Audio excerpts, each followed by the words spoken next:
Welcome to పూరా local. Karimnagar జిల్లా హుజూరాబాద్ లో ఆర్టీసీ కార్మికుల బంద్ ఉద్రిక్తతకు దారితీసింది. బంద్ జరుగుతున్న నేపథ్యంలో ఉదయం నుంచి డిపోలోనే నిలిచిపోయిన బస్సులు పోలీసుల రక్షణ మధ్య ఒక్కోటి రోడ్డుపైకి రావడం ప్రారంభమయ్యాయి. ఈ క్రమంలో హుజూరాబాద్ డిపో నుంచి ఒక బస్సును పోలీసులు భారీ బందోబస్తు మధ్య బయటకు తీసుకొచ్చారు. అయితే బస్సు బయటకు రావడాన్ని అడ్డుకునేందుకు ఆర్టీసీ కార్మికులు ప్రయత్నించారు. బస్సు ముందుకు సాగకుండా నిరోధిస్తూ ఆందోళనకు దిగారు. బస్సు నడుపుతున్న డ్రైవర్ పై తీవ్ర ఆగ్రహం వ్యక్తం చేసిన కార్మికులు చెప్పులు చూపిస్తూ నిరసన చేపట్టారు. ప్రభుత్వం తమ డిమాండ్లను పట్టించుకోవడం లేదని, ఆర్టీసీని ప్రభుత్వంలో విలీనం చేయాలని డిమాండ్ చేస్తూ నినాదాలు చేశారు. ఈ ఘటనతో డిపో పరిసరాల్లో ఉద్రిక్తత పరిస్థితులు నెలకొన్నాయి.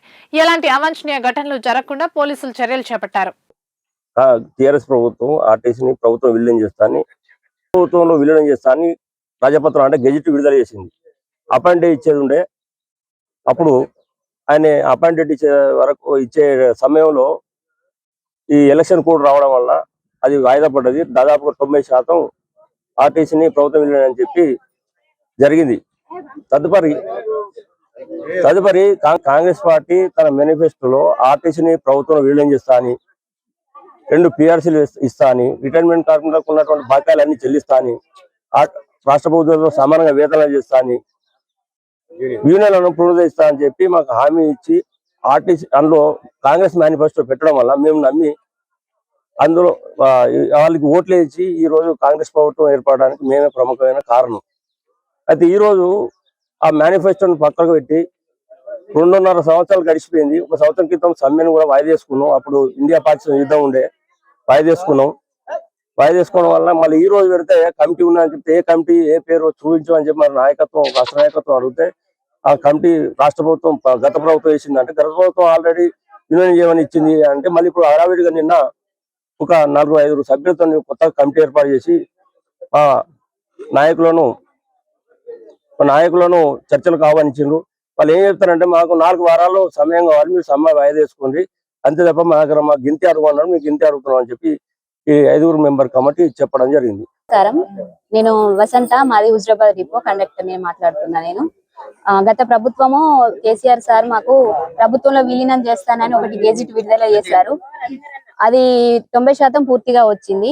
తర్వాత మేము కాంగ్రెస్ ప్రభుత్వము సార్ వచ్చిన తర్వాత మాకు రేవంత్ అన్న వచ్చి మమ్మల్ని ప్రభుత్వంలో విలీనం చేస్తాడనే నమ్మకంతో మాకు పెద్దన్నలా ధైర్యంలా ఉండి చేస్తాడు అన్న ఆశతో చూసినాము.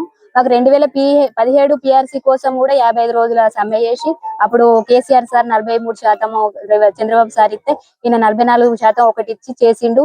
మళ్ళీ యూనియన్లను రద్దు చేసి యూనియన్లు వద్దు అంటేనే మీకు డ్యూటీ ఇస్తామని చెప్పేసి అందరితో యూనియన్లు వద్దు అన్నట్టుగా సంతకాలు పెట్టించుకొని డ్యూటీలు ఇవ్వడం జరిగింది.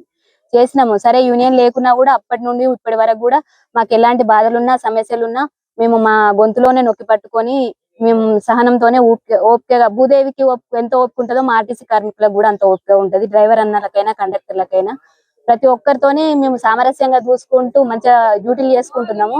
ఇప్పుడు మాకున్నది ఒకటే ఎజెండా, ఏం ఎజెండా లేదు. మేము ఏం ఎక్కువ గుంతమ్మ కోరికలు కూడా కోరడం లేదు సార్. మీరు అన్నదే, మీరు మేనిఫెస్టోలో పెట్టిందే మేము చెప్తున్నాము. ఏమంటున్నామంటే మమ్మల్ని ఆర్టీసీని ప్రభుత్వంలో విలీనం చేయండి.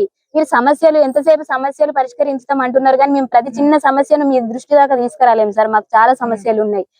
మీరు పెట్టిన మహాలక్ష్మి పథకం ద్వారా ఇంట్లో ఒక తల్లి కొడుకుని తిడితే పడతలేరు, అన్న తమ్ముని తిడితే పడతలేరు, కానీ ప్రతి ఒక్కరు కూడా మా మీద ఎవరు కోపం చేసినా కూడా మేము తూడ్చుకొని పోతున్నాం. దెబ్బలు పడుతున్నారు మా కండక్టర్లు. అయినా కూడా 40 మంది 50 మంది ఎక్కేకాడ 150 మందిని కూడా మేము సామరస్యంగా దించి మీరు పెట్టిన పథకాన్ని మేము విజయవంతంగా చేసుకపోయినా మేము ఎప్పుడు కూడా ఇబ్బంది దాన్ని అనుకోలేదు. ఇప్పుడు మేము కోరేది ఒకటే సార్, మాకు ప్రభుత్వంలో విలీనం చేసి మా యూనియన్లు మాకు ఇవ్వాలి.